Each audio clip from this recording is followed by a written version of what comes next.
Nesta primeira aula da última semana, nós iniciaremos o estudo de integral definida e cálculo de área. Para entender esse conceito, iniciaremos com a definição de área. Então, para isso, seja y igual a f de x uma função contínua não negativa no intervalo AB. Bom, para entender isso aqui, vamos fazer o seguinte, seja o ponto A um ponto aqui, onde começa esse gráfico da minha função, e o B um ponto onde ele termina, né? Então, nós temos que essa função y igual a f de x, que é representada por esse gráfico em verde, y igual a f de x, então temos que esse gráfico representa uma função contínua, né? Pois eu consigo traçar todo ele sem tirar o lápis do papel, partindo aqui de A e indo até B. Além disso, eu tenho que a minha função é não negativa. Por que que ela é não negativa? Pois o gráfico da minha função está sempre acima do eixo x para todos os valores de x entre A e B. Então, nesse caso, a minha função também é não negativa no intervalo AB. A área sob essa curva, y igual a f de x, no intervalo de A até B, ela pode ser definida da seguinte forma. A área é igual ao limite do máximo de delta de xi tendendo a zero, do somatório de i igual a 1 até n de f de ci vezes o delta de xi. Para visualizar essa fórmula, vamos pensar no seguinte. O delta de xi ele vai ser esse intervalo aqui no eixo x, que pode ter valor diferente, né, para cada i, eu posso ter uma medida diferente para esse delta.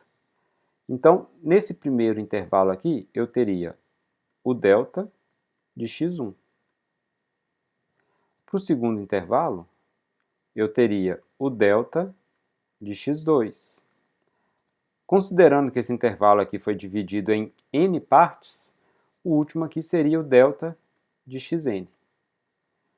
Bom, nesse mesmo gráfico, eu ainda posso fazer o seguinte, eu posso pensar aqui para esse primeiro intervalo em um ponto C1, aqui no eixo x, de modo que, se eu faço o f de C1, eu vou estar obtendo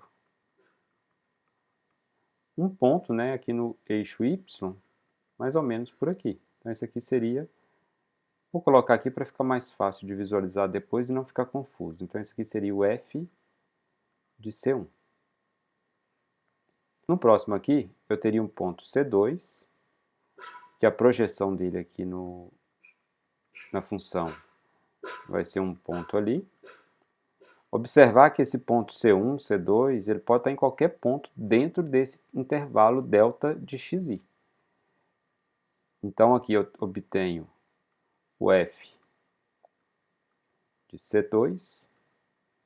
Fazendo isso para todos os intervalos, eu chegaria até aqui o delta de xn, onde eu consigo marcar um ponto Cn, que aplicando na função, eu obtenho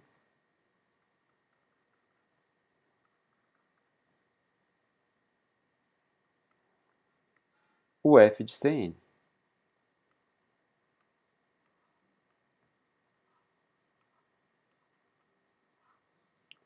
Bom, projetando esse ponto aqui, né, só para visualizar, eu teria aqui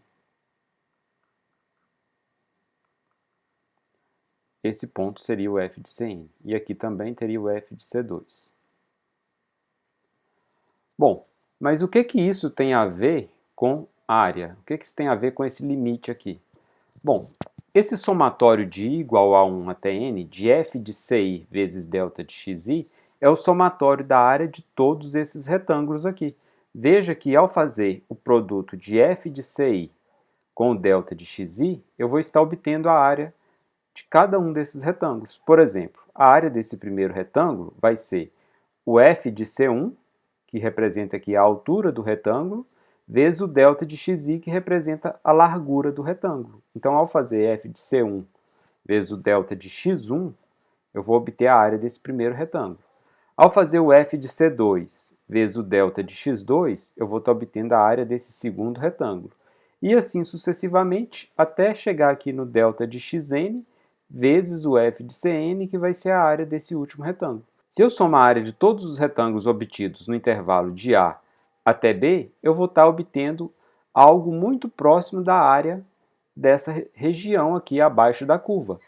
Veja, por exemplo, que quando eu faço esses retângulos, essa área aqui, por exemplo, que não está sendo calculada dentro desse retângulo, está sendo compensada por essa que está aqui do lado de fora, que está dentro do retângulo. Então essa área aqui meio que compensa essa área que faltou daqui.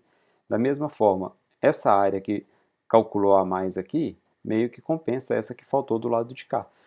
De modo que, se eu aumento cada vez mais o número de retângulos, essa medida vai se aproximar cada vez mais do valor real dessa área. Por isso que eu calculo o limite quando o máximo desse delta de xi tende a zero.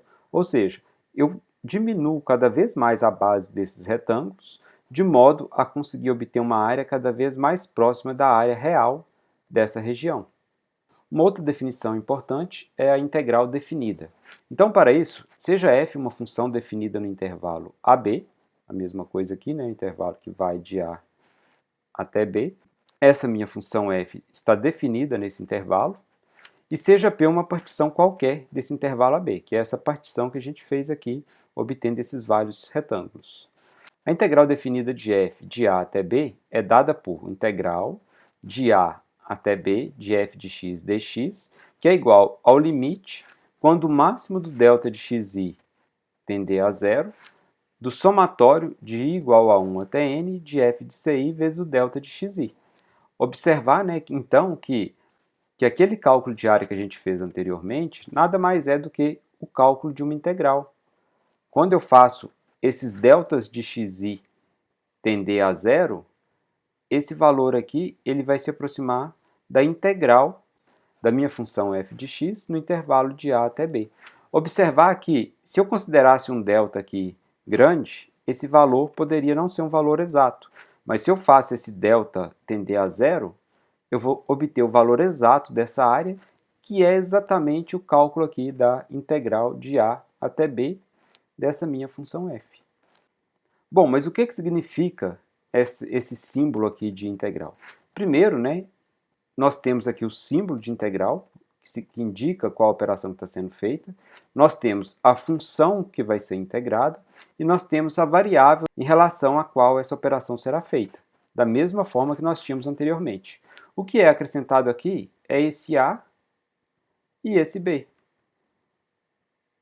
onde esse a e b são ditos limites de integração, sendo a o limite inferior de integração e b o limite superior de integração. Observar que esse limite inferior de integração ele vai ser o valor que está mais à esquerda na reta real. Então esse valor aqui da esquerda ele vai ser o limite inferior de integração e o valor da direita vai ser o limite superior de integração. Bom, com isso a gente termina a nossa primeira aula e na próxima aula a gente vai ver as propriedades da integral definida. Ou seja, quais as propriedades que poderão ser usadas no cálculo da integral definida, seja ela um cálculo de área ou simplesmente uma integral definida.